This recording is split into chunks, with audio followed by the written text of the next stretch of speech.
मतदारसंघातले महायुतीचे उमेदवार, आपल्या तालुक्याचे लोकप्रिय कार्यक्षम आणि लोकाभिमुख आमदार आदरणीय दिलीपांना मोहिते पाटील यांच्या प्रचाराच्या निमित्तानं उपस्थित महायुतीमधील सर्व घटक पक्षाचे पदाधिकारी, गावचे परिसरातले सर्व आजीबाजी पदाधिकारी, उपस्थित महिला भगिनी, वडीलधारी मंडळी आणि तरुण सहकारी मित्र, खरं तर गाव भेटीचा दौरा आहे. अनेक गावांमध्ये अण्णांना आम्हाला सगळ्यांना पोचायचं आहे, त्यामुळे सगळ्यांचा नामोल्लेख करत नाही. उमेदवार अनेक उभे आहेत. महाविकास आघाडीचे उमेदवार या परिसरात येऊन गेले, लोकांचा प्रतिसाद नाही, परंतु कार्यकर्त्यांची गर्दी बाहेरून आणून एक वातावरण करायचा ते केविलवाना प्रयत्न करतायत. आता अनेक वक्त्यांनी सांगितलं की त्यांनी एक जाहिरात सुरू केली की मी माळकरी म्हणून मला मतदान करा. वाडा गावामध्ये सभा घेतली, त्या सभेची माहिती तुम्ही घेतली तर वाडा गावातली माणसं तिथं नव्हती. सत्कार करायला देखील प्रमुख पाहुण्यांच्या वाडा गावातला कुठला पदाधिकारी उपस्थित नव्हता. 400-500 लोकांच्या सभेमध्ये एका बाजूला तुम्ही माळकरी सांगता, दुसऱ्या बाजूला तुम्ही सभेला कोणाला आणलं? शिवसेनेचे एक महिला नेते आणले. त्यांची भूमिका काय? त्यांची भूमिका जाहीरपणाने ते माऊलींचं तुकोबांचं अस्तित्व नाकारतात, तर आम्हाला शिव्या देतात, आपल्या देवदेवतांना शिव्या देतात, आमच्या महिला भगिनींच्या उपवास व्रताला शिव्या देतात.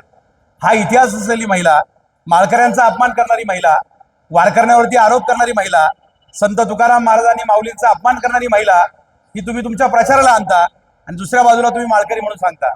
एवढा विरोधाभास दुर्दैवानं त्या ठिकाणी आपण कुठं पाहिला नाही. जर तुम्ही खरे वारकरी असता, खरे माळकरी असता, तरी पक्षातल्या नेत्यांना सांगितलं असतं जे संतांवरती आरोप करतात अशी महिला माझ्या प्रचारात नको, पण ते सांगण्याचं धाडस तुमच्यात नाही आणि म्हणून दुटप्पी भूमिका घेऊन राजकारणामध्ये कधी यश मिळत नसतं. दुर्दैवानं भूमिका त्यांची दुटप्पी आहे. त्याने जे 2 मुद्दे मांडले त्याचं विश्लेषण किंवा त्याच्याबद्दलची भूमिका मी या ठिकाणी महायुतीच्या माध्यमातून मांडेल. त्याने अण्णांवर आरोप केला, ते म्हणजे अण्णांनी तिसऱ्यात सांगितलं तिसऱ्या वेळेस माझी शेवटची निवडणूक आहे आणि आता पुन्हा ते उभे राहिले. मला त्याला नम्रपणे सांगायचंय, एखादा राजकीय नेता असतो त्याच्या आयुष्यात 3 गोष्टी महत्वाच्या असतात. एक म्हणजे सार्वभौम असलेली जनता, दुसरे आपले कार्यकर्ते आणि तिसरं आपलं नेतृत्व. तुम्ही मला सांगा, आज त्या ठिकाणी जे नेतृत्व आहे, जे नेतृत्व अण्णा मानतात, ज्या अजितदादांनी अण्णांची पहिल्यापासून पाठराखण केली, त्यांच्या पाठीमागे उभे राहिले, उमेदवाऱ्या दिल्या, विकासाचे लाखो कोटी रुपये त्या ठिकाणी दिले, सगळ्याच प्रसंगामध्ये त्यांच्या मागे उभे राहिले. ते अजितदादा म्हणतात की नाही अण्णा तुम्हाला उभं राहिलं पाहिजे. जे राष्ट्रवादीचे सगळे कार्यकर्ते, ज्याने अण्णांना निवडून आणलं, ज्यांनी अण्णांसाठी त्या ठिकाणी परिश्रम केले, ते सगळे कार्यकर्ते एक दिलाने मागतात. राष्ट्रवादीचा एकही कार्यकर्ता म्हणत नाही की अण्णांच्या विरोधात आम्हाला उमेदवारी द्या, अण्णा तुम्ही थांबा म्हणून सांगत नाही. सगळ्या कार्यकर्त्यांनी एकमुखानं सांगितलं की पुन्हा एकदा अण्णाच आम्हाला उमेदवार पाहिजे. सगळे कार्यकर्ते त्यांच्या पाठीमागे उभे आहेत. आणि तिसरी म्हणजे या तालुक्यातली जनता, या तालुक्यातली सार्वभौम जनता, जनतेतला कुणी माणूस म्हणला नाही. तुम्ही जे आज आरोप करताय, तुम्ही सगळे विधानसभेला त्यांच्या विरोध होते. मी देखील अपक्ष उमेदवाराचं काम करत होतो, त्यावेळी मी त्यांना म्हणू शकत नाही की तुम्ही चौथ्यांदा उभे का. तुम्ही जे आज आरोप करताय, तुम्ही त्यांना पाडण्यासाठी त्या ठिकाणी विरोध काम करत होता, त्यांच्यावरती आरोप करत होता. तुम्हाला कुठून अधिकार आला त्यांना विचारायचं चौथ्यांदा का उभे राहिले? तो अधिकार राष्ट्रवादीच्या कार्यकर्त्यांना आहे, तो अधिकार अजितदादांना आहे, तो अधिकार जनतेला आहे. आणि जनता अधिकारी आमचे कार्यकर्ते आणि अजितदादा म्हणतात की अण्णा तुम्हीच पाहिजे, तुमचा अनुभव पाहिजे, तुमचं प्रशासकीय ज्ञान आम्हाला पाहिजे, तुमच्या रूपाने या ठिकाणी राज्याचं नेतृत्व करायची संधी आहे. आणि मग जर जनता अण्णांच्या पाठीमागे आहे, आज राष्ट्रवादीच्या बरोबर त्या ठिकाणी भारतीय जनता पक्ष असेल, एकनाथभाईंची शिवसेना असेल, रामदास आठवलेंची त्या ठिकाणी आरपी असेल, सगळे जर एकमुखाने अण्णांच्या पाठीमागे उभे आहे, तर समोरच्या उमेदवाराला मला विनंती करायची आहे की बाबा तुला अण्णांना हा प्रश्न विचारायचा अधिकार नाही. तुझ्या स्टेजवर जे बसलेले लोक आहेत, त्या स्टेजवर काय गमती जमती चाललेले आहेत ते तू बारकाईने पहिलं बघ आणि मग या ठिकाणी महायुतीच्या उमेदवार अन्याय कर. दुसरं त्याने काय सांगितलं, ते म्हणे अण्णांना यांना सगळं सोसायटी पण यांना पाहिजे, मार्केट कमिटी पण यांना पाहिजे, बँक पण यांना पाहिजे, सगळ्या पदावर हेच आहे. राजकारणामध्ये जो माणूस समजदार आहे, लोकप्रतिनिधी म्हणून तुम्ही काम केलेलं आहे, तुम्ही समजून घेतलं पाहिजे की जर तुम्ही गावच्या विकास सोसायटीमध्ये आलाच तरच तुम्हाला मार्केटला उभं राहत आहेत. तुम्ही मार्केटला आला, अण्णा मार्केटमध्ये आले, बाजार समितीला संचालक झाले आणि म्हणून राज्याच्या बाजार समितीच्या महासंघाचं नेतृत्व केलं. खेड तालुक्याच्या दिलीप अण्णांचं नाव हे पणन क्षेत्रामध्ये राज्यामध्ये मोठं झालं. ते मार्केटला आले म्हणून राज्याचे अध्यक्ष झाले. तुम्ही याचा विचार करत नाही की ही पायरी असते, राजकारणातल्या संधी असतात. जर तुम्हाला पीडीसी बँकेला उभं राहायचंय, तुम्ही सोसायटीमध्ये पाहिजे, सोसायटीचे प्रतिनिधी म्हणून आले पाहिजे. मग कितीही मोठा नेता असला, अगदी अजितदादांनी पीडीसीचं नेतृत्व केलं, वळसे पाटलांनी केलं, इकडे अशोक पवार आहे, तिकडे दत्ता भरणे आहेत, रमेश अप्पा देखील होते, संग्राम थोपटे, सगळ्या पक्षाचे नेते पीडीसी बँकेमध्ये संचालक म्हणून काम करतात, ते त्यांच्या गावच्या सोसायटीमध्ये आहेत, त्यांच्या सोसायटीचे त्या ठिकाणी कर्जदार आहेत, प्रतिनिधी आहेत, म्हणून ते नेतृत्व करतायत. तुम्हाला एवढं समजत नाही. तुम्ही आरोप करताय की ते सोसायटीमध्ये उभे राहिले.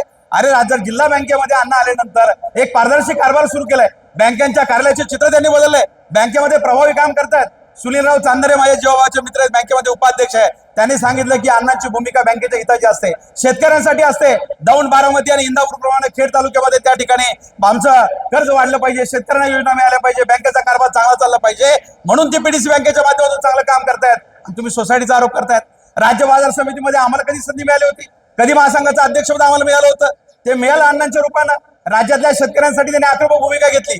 कधी कधी सरकारच्या विरोधामध्ये सभागृहामध्ये बोलले की शेतकऱ्यांच्या बाजूने मार्केट कमिटीमध्ये न्याय झाला पाहिजे, शेतकऱ्यांना संधी मिळाली पाहिजे, आणि म्हणून ते सोसायटीमध्ये गेले, म्हणून ते मार्केट कमिटीमध्ये गेले.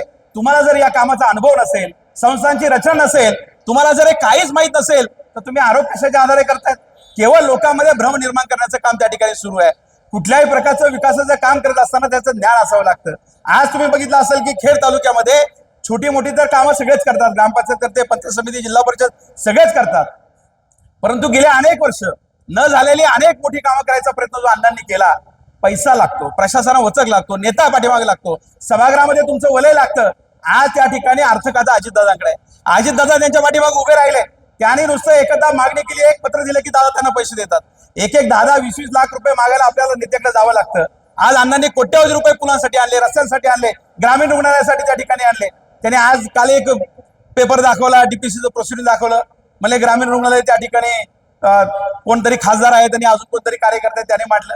त्यांना एवढं समजलं पाहिजे की जिल्हा नियोजन समिती किंवा जिल्हा परिषद राज्याचे मोठे निर्णय किंवा प्रोजेक्ट आणताना फक्त शिफारस करते. राज्य पातळीवरचे निर्णय होतात, मंत्रिमंडळाची मंजुरी लागते, त्या खात्याचा मंत्री त्याला मंजुरी देतो, सेक्रेटरी फाईल तयार करतो. राज्य तुमच्या पाठीमागे असल्याशिवाय ते होत नाही. आणि म्हणून तुम्ही कितीही शिफारसी आम्ही केल्या, ग्रामपंचायती किती मागणी केली, तर त्या वरच्या माणसाने तुम्हाला निधी द्यावा लागतो. आणि म्हणून या तालुक्यातले मोठे प्रोजेक्ट हे मंत्र्यातून आपोआप काही होत नाही. मी तुम्हाला सांगतो, पत्र गेलं मंजूर झालं असं कधी होत नाही. त्या फाईलच्या पाठीमागे राहावं लागतं, त्या अधिकाऱ्याच्या अंगावर जावं लागतं, मंत्र्यांना 10 वेळा सांगावं लागतं, वेळ प्रसंगी आक्रमक भूमिका घ्यावी लागते, तेव्हा कामं होतात. आपोआप कोणीतरी चिठ्ठी दिली, कोणीतरी मागणी केली आणि मग एकदम 10 कोटीचा प्रोजेक्ट झाला, असं कधी होत नाही. मी 25 वर्ष देखील सार्वजनिक जीवनामध्ये काम करतोय, लोकप्रतिनिधी म्हणून काम करतोय. प्रत्येक कामाच्या पाठीमागे त्या कार्यकर्त्याला, त्या लोकप्रतिनिधीला झगडावं लागतं आणि म्हणून ते प्रोजेक्ट होतात. तुम्ही कसले आज आरोप करताय? अण्णांनी ठरवलं की मला सकारात्मक काम करायचंय, चांगली भूमिका मांडण्याची, विकासाचं काम करायचंय, मला नवीन प्रोजेक्ट करायचे, लोकांच्या समोर मी चांगलं मांडेल. आणि म्हणून त्यांनी भूमिका घेतली की मला फार कोणावर व्यक्तिगत टीका करायची नाही. त्याचा गैरफायदा घेऊन जर तुम्ही आज व्यक्तिगत त्यांच्यावर टीका करायला लागले, ते दुर्दैवाचं आहे. तुम्ही जर ते विकासाच्या भूमिका निवडणूक लढायला निघाले, तुम्ही विकासाच्या प्रक्रियेवर भूमिका मांडा, तुम्ही सांगा इथले प्रश्न काय, त्याचे उत्तर काय, तुम्हाला ज्ञान आहे का त्यातलं? पण दुर्दैवानं त्या ठिकाणी आज चुकीच्या पद्धतीनं प्रचार न्यायचा, चुकीच्या पद्धतीनं काम करायचं. बाकी अन्य विषयावर मी पुढच्या सभांमध्ये बोलेल, पण मला मरकळकरांना विनंती करायची आहे. अण्णांचं नेतृत्व गावचे सरपंच म्हणून झाल्यानंतर त्यांना जिल्हा परिषदेमध्ये, जिल्ह्यामध्ये नेतृत्व करायची संधी पहिल्यांदा कोणी दिली असेल तर तुमच्या या भागाने दिलेली आहे, तुम्ही लोकांनी दिलेली आहे. आणि म्हणून या भागातला नेता जिल्हा परिषदेला पाठवण्याचं काम तुम्ही केलं. आता त्या ठिकाणी चौथ्यांदा आमदारकीला तुम्ही त्यांच्या पाठीमागे उभे राहिलेलाच आहात. आमदारकीला तुम्ही त्यांना मतदान करणारच आहात. वैले साहेबांनी सांगितलं, रामशेट्टी सांगितलं, आमच्या पोते साहेबांनी सांगितलं, आमच्या नाईक साहेबांनी सांगितलं, त्या ठिकाणी राजारामजींनी सांगितलं. सगळ्यांनी भूमिका मांडली. आपल्या कार्यकर्त्यांची जबाबदारी की प्रत्येक मतदारांना पुढच्या 10 दिवसात गेलं पाहिजे. केवळ आपण अण्णांना दिसतो म्हणजे प्रचार झाला असं नाही. गावागावात, घराघरामध्ये जाऊन मतदारांना तुम्हाला विनंती करायची आहे, त्याला सांगायचंय की ज्या मरकळकरांनी, ज्या पूर्वपट्ट्यांनी अण्णांचं नेतृत्व जिल्हा परिषदेला पाठवलं, आज चौथ्यांदा मतदान करत असताना तुमचं मतदान अण्णांना फक्त विधिमंडळात पाठवणार नाही, तर विधिमंडळाच्या समोर असलेल्या मंत्रालयामध्ये अण्णांना पाठवण्याचं काम हे तुमच्या मतामुळे होणार आहे. आणि म्हणून तुमचं पवित्र मतदार 20 तारखेला मतदान करत असताना घड्याळ आणि घड्याळाचं समोरचं बटन यावर त्या ठिकाणी करायचंय, दुसरा कुठलाही विचार आपल्याला करायचा नाही. आणि म्हणून आम्ही सगळे महायुतीतले घटक पक्ष अण्णांच्या पाठीमागं भक्कमपणाने उभे आहोत. आपला पूर्वपट्टा नेहमी अण्णांच्या मागे उभं राहिलाय. मोठी गाव आहे, कोट्यवधी रुपये विकासाच्या अण्णांनी इथं आणलेले आहे, आणि त्याचं उत्तरही आपल्याला व्हायचं असेल तर आपलं पवित्र मतदान हे त्या ठिकाणी आपल्याला 20 तारखेला घड्याळासाठी आपण करावं, एवढीच आपल्या या ठिकाणी नम्र विनंती करतो आणि थांबतो. धन्यवाद.